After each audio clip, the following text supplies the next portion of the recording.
evening, everyone. We'll hear from the Secretary General. Good afternoon. It's good to see you all. We have just concluded a meeting of the North Atlantic Council at the level of heads of state and government. We took important decisions to make NATO stronger and allies safer, and to ensure that we share the burden of maintaining our security. First, on deterrence and defense. We have deployed combat-ready forces on NATO's eastern flank, put in place the most comprehensive defense plan since the Cold War, and we now have over 500,000 forces at high readiness in the alliance.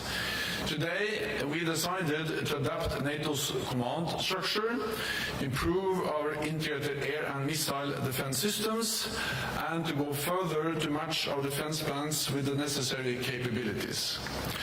All of this has been made possible by historic increases in defense investment across the alliance. When we made the pledge to invest 2% of GDP in defense back in 2014 at the NATO summit, only 3 allies met the mark. Today, 23 allies are investing at least 2% of GDP in defense, a record high number. This also brings the total defense spending of European allies and Canada above the 2% target. So we have delivered. At the same time, we recognize that more is needed, including to ensure we can produce key capabilities. So today, allies agreed a pledge that will strengthen transatlantic defense industrial cooperation to boost production. Allies also agreed to strengthen our air and missile defenses, including with a new Aegis Ashore ballistic missile defense base in Poland. Second, on Ukraine, we will meet President Zelensky tomorrow in the NATO-Ukraine Council, but today we took major decisions to further strengthen our support and to share the burden. We agreed to launch NATO security assistance and training for Ukraine. We will take over the coordination and provision of most of the international security assistance to Ukraine, with a command led by a 3-star general and around 700 personnel working at a NATO headquarters in Germany, and at hubs in the eastern part of the alliance to provide the support to Ukraine. NATO will coordinate the training of Ukrainian forces at facilities in allied countries. We will support Ukraine by planning and coordinating donations, and will manage the transfer and repair of equipment. We will also provide support to the long-term development of Ukraine's armed forces. This will not make NATO party to the conflict, but it will help Ukraine to uphold its right to self-defense.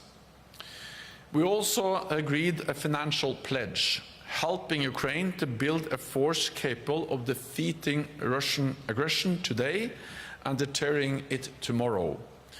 We have agreed that 40 billion euros is a minimum baseline within the next year, and to ensure sustainable funding for Ukraine to prevail. We also agreed to review this at our summit in 2025, not least to ensure it continues to meet Ukraine's needs. We are not doing this because we want to prolong a war. We are doing this because we want to end the war as soon as possible. The quickest way to end the war is to lose a war. But that would not bring peace. It will only bring occupation. So unless we want Ukraine to lose, unless we want to bow to Putin, we need to show commitment and resolve. The more credible and enduring our support, the quicker Moscow will realize it cannot wait us out, and the sooner the war can end. In our meeting, we also decided to take further steps to bring Ukraine even closer to NATO. As Ukraine continues its vital reforms, we will continue to support them on their irreversible path to NATO membership. The work we are doing together now will ensure that when the time is right, Ukraine can join without delay. It is not a question of if, but when. Finally, in this dangerous world, friends and partners are more important than ever. So today, we agreed to continue to strengthen our partnerships, especially in the Indo-Pacific. Security is global, not regional. Putin's war is fueled by those who do not share our values. Iran and North Korea provide direct military support, while China is propping up Russia's war economy. This is not just a temporary collision of convenience. It is a major strategic shift. And we must remain clear-eyed as to the threat it poses. As NATO allies agreed today in our summit declaration, China has become a decisive enabler of Russia's war against Ukraine.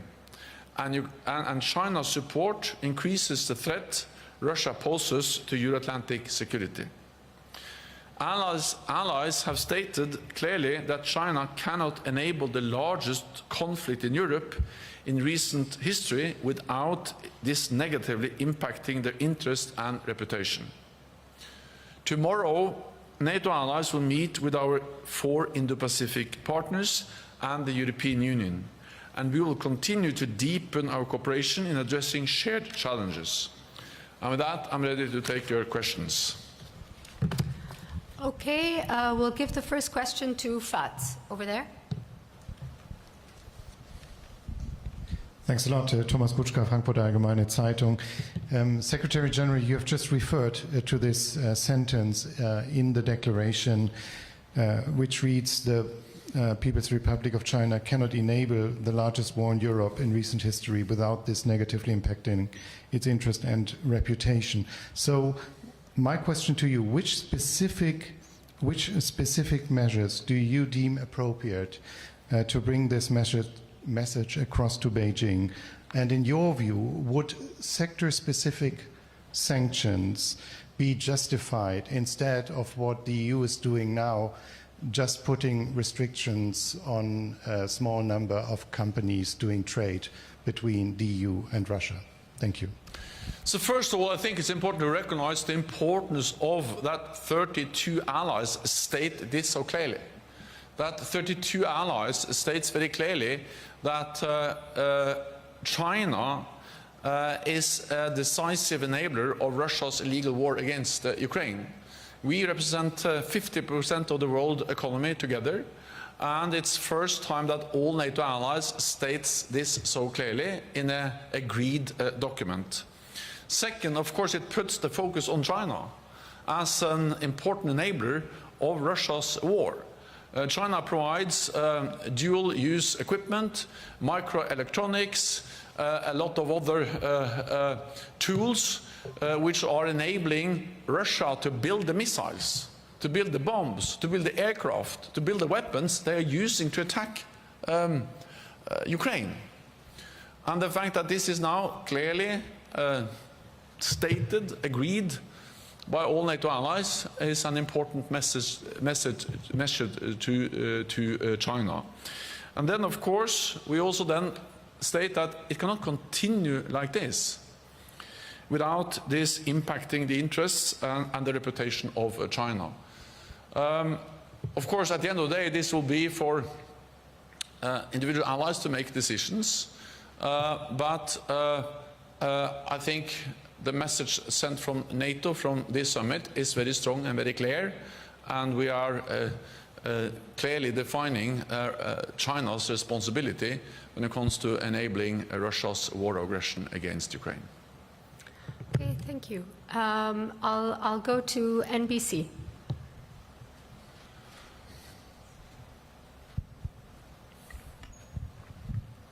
Thank you so much, Mr. Secretary General. In your communique, you talk about strengthening support for Ukraine, and it's demonstrably done here at this anniversary celebration. But President Zelensky has argued in his speech last night again that they need the ability to conduct deep strikes across the border into Russia. 150 to 500 kilometers. They say that there is no other way other than attacking those jet bases, that they know where the bases are, that they can take them out, and that the evidence, certainly the evidence, most people would agree, of Vladimir Putin not needing any more indication of escalating is his own attack on Kyiv, the attack on the Children's Hospital this week, which Zelensky said was a signal to NATO members as on the eve of NATO arriving here. And I also wanted to ask you about, in light of the importance of Ukraine to NATO, what concerns do you and other members have? The members have about the possibility of electing someone to lead the United States who said as recently as last night that before he was president he didn't know what NATO was, and still is criticizing the Europeans for not doing enough when Europe is doing 2% and some are doing more. Thank you. Thank you so much. Yeah. Well, I can answer the last question first. I expect the United States to remain a staunch and, of course, important NATO ally, just by the fact that the United States is by far the biggest ally. And I expect that for at least 3 reasons. One is that it is in the security interest of the United States to have a strong NATO. The United States becomes stronger and safer with NATO than without. The United States has in NATO something no other major power has, and that is more than 30 friends and allies. Russia doesn't have that. China doesn't have that. The United States has that. And the United States is, of course, big. 25% of the world's economy. But if you add together all NATO allies, then we are 50% of the world economy. Twice as big, 50% of the world's military might. So especially in times where the United States is concerned about China, their military capabilities, their economic might, it is even more important to keep NATO with all its friends and allies. So that's the first reason. I strongly believe that countries acting according to their interests, and it is the US security interest to keep NATO. A strong NATO is good for Europe, but it's also very good for the United States. The only time we invoked Article 5 was after an attack on the United States.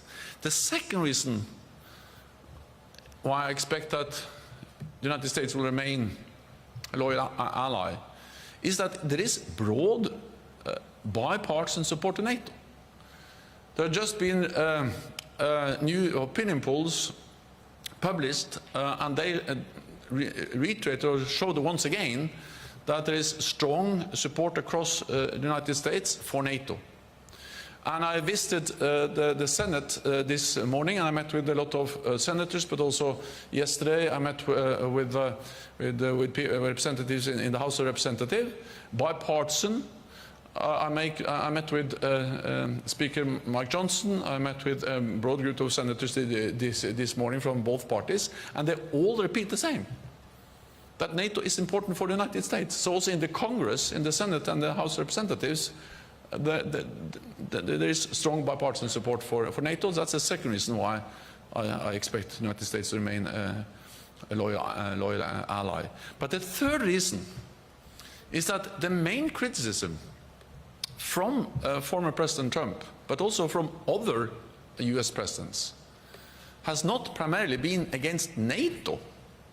It has been against NATO allies not investing enough in NATO. And that has changed. The clear message has had an impact, because now allies are really stepping up. Just a few years ago, less than 10 allies spent 2% of GDP on defense. When we made the pledge in 2014, it was only 3 allies. Now it's 23 allies. And those allies who are not yet at 2% have plans in place to be there. So this is a totally different world. The message from the United States has been understood, and allies have acted. So for these reasons, it is in the US security interest to have a strong NATO.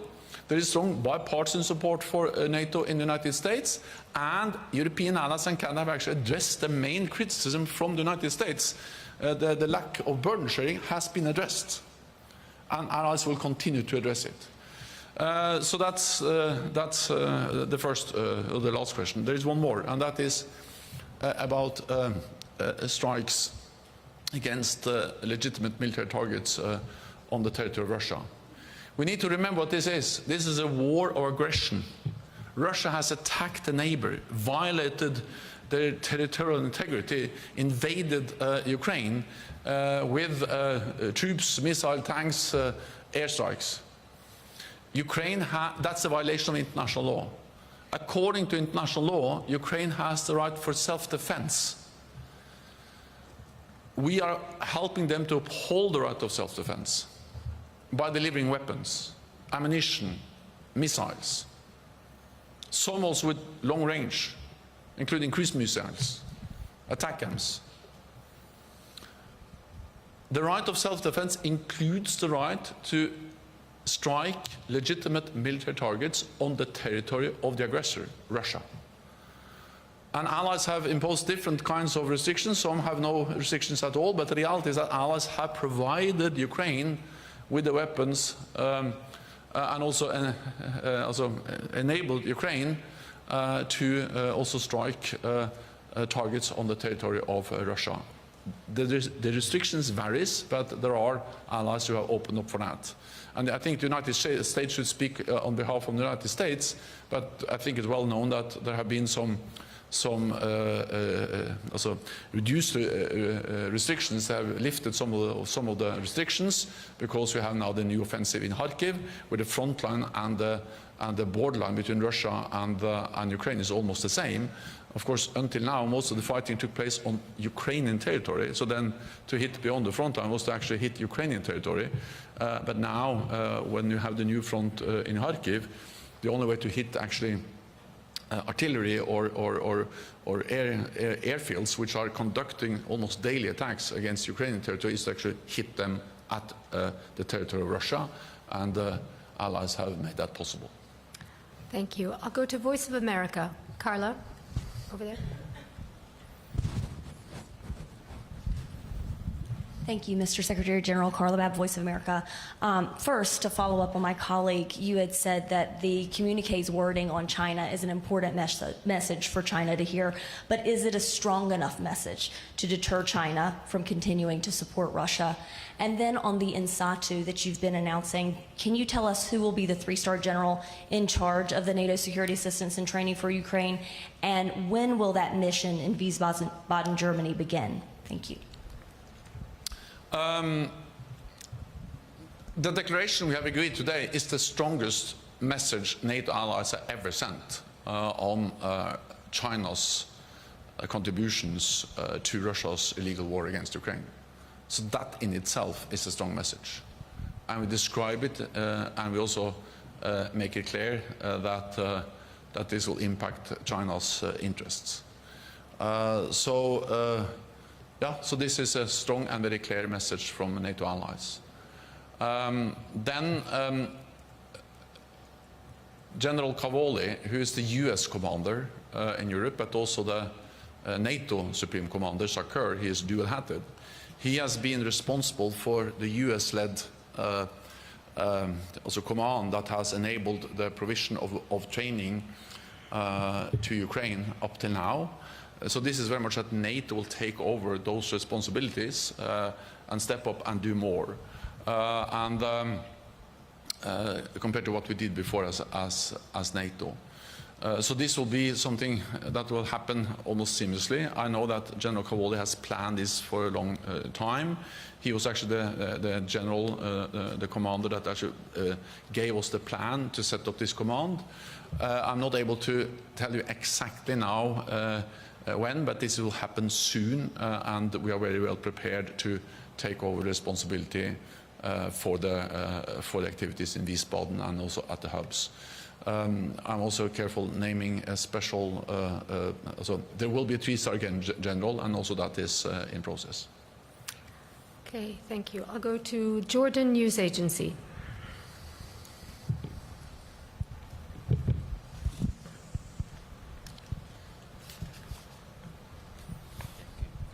Mohammed Shaboul from Jordan News Agency. Mr. Secretary General, how will the opening a NATO office in Amman strengthen the NATO's partnership with the South and in Jordan in particular?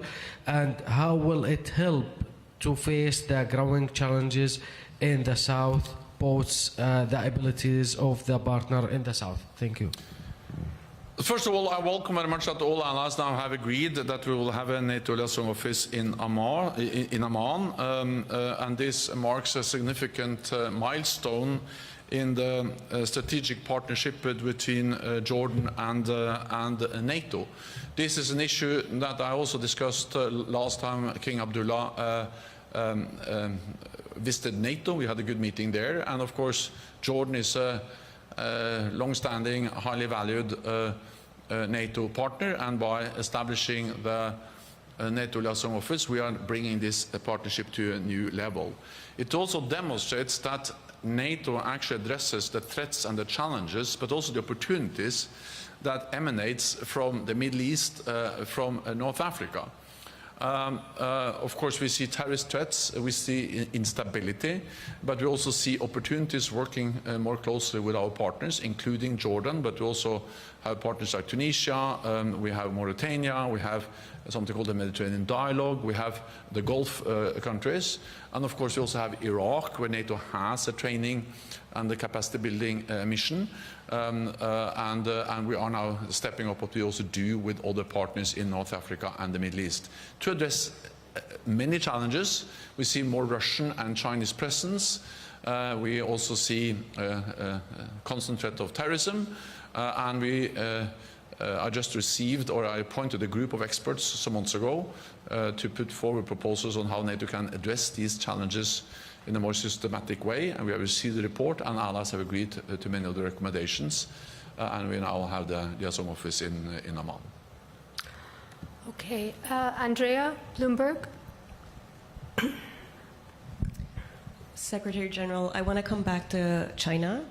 So apart from the unprecedentedly strong wording we can expect from the alliance, what repercussions is NATO considering should China decide to take things one step further and to send direct military aid to Russia? Sorry, I didn't understand the last part of the question. Send the military aid? So if China were to send direct military aid? That's it, yeah. Well, that will make the whole thing much more serious, but the challenge now is that the difference between sending military also weapons and doing what China already does is not that big, because they provide the tools, the equipment, the technology, the microprocessors, the microelectronics that Russia needs to put together these weapons systems. So of course there is a difference, and it will be very serious if they start to deliver lethal weapons. But it is also, of course, a great concern that they enable China. China enables Russia to construct and build the weapons they're using against Ukraine. And and the important thing is that this is the first time 32 allies representing 50% of the world economy states this so clearly. Then NATO is not an organization that in a way imposes economic sanctions. That's for allies and EU and other institutions to do, but we represent now 32 nations which are stating this so clearly, and also the fact that it will impact China's interests if this continues. Okay, we'll go to Reuters. Andrew. Andrew Gray from Reuters. Secretary General, you have said, and the Allies have said in their statement today in the declaration, that the path for Ukraine to NATO is irreversible. Can you explain how and why it's irreversible? Surely if a country goes back on reforms, reneges on commitments, by definition it is going backwards, it is reversing its path. That's not to say that's what Ukraine is doing now, but surely you can't rule it out in the future. So in what sense is it irreversible? In the way that this is a strong message from NATO allies that we really want Ukraine to join, and that we are working with Ukraine to make that happen. Words are important, and words creates expectation creates an agenda, defines an ambition. But of course, as important as words, the language in the declaration is actually what we then have agreed to do. So in many ways, action speaks at least as loudly as words. So I think you need to understand the declaration with a reference to irreversible path to membership together with what we do. The fact that NATO is now taking over the coordination of most of the international aid and training is important also to help Ukraine move towards NATO membership.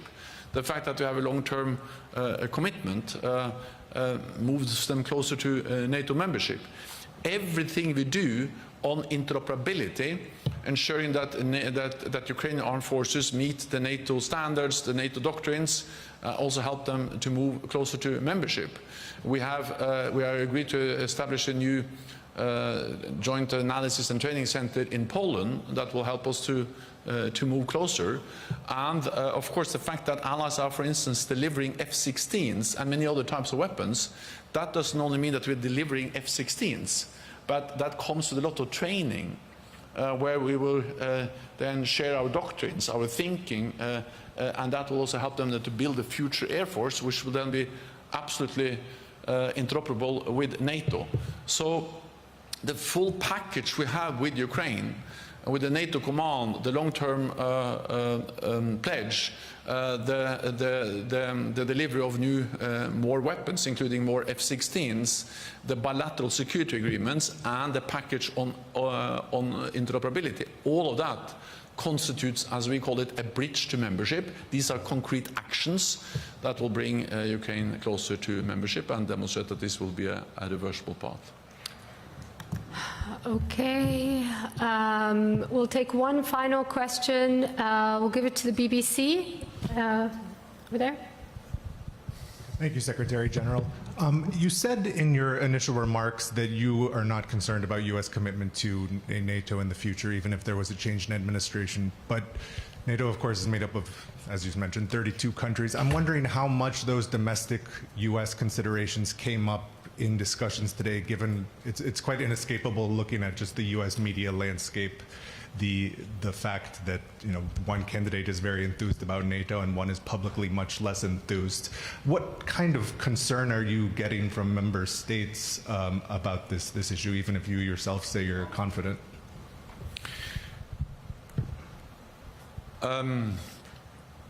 NATO is the most successful alliance in history because we have been able to stay out of domestic political debates. And it is important for me to continue to do what I can to ensure that continues to be the case. Second, we have had many examples of concerns about elections that they will lead to reduced support for NATO. I just read an article about when you had a new government in Portugal in 1975, after years of dictatorship. There were a lot of concern across the alliance that this new government will not support NATO. It turned out to be a very strong supporter of NATO, the new government. We had some left parties entering into government in Europe in the 70s and 80s. Again, a lot of concern, but they turned out to be very supportive of NATO. When I formed my second government in 2005, that was a coalition government with the Left Socialist Party of Norway. Concerns about that my government was not reliable when it comes to NATO. It was a very reliable government on NATO issues, and we bought a lot of F-35s. So I'm not saying that we can always just disregard concerns. And if you can listen to the speech I gave yesterday, and the main message in that speech is that NATO is not a given in '49, it is not a given now, and it's not a given in the future, but I expect NATO to continue as the strongest and most successful alliance in history because it is in the interest of us to stay together. And the more dangerous the world is, the more obvious it is that we need NATO. So the paradox is in a way that since we now live in a more dangerous world, I'm actually even more strong in my conviction that we can expect that this alliance will continue. It's a bit like a marriage. You have to, in a way, commit every day. But it has proven extremely reliable, this alliance, because it is really in the interest of all allies to stand together, and that also applies for the United States.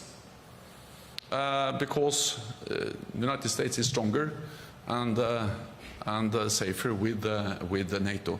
And that's the reason why I expect the United States to remain a staunch NATO ally. And I'm afraid we have to conclude the press conference, but there will be other opportunities to engage with the Secretary General. Thank you very much, and we'll see you tomorrow. Thank you. Thank you so much.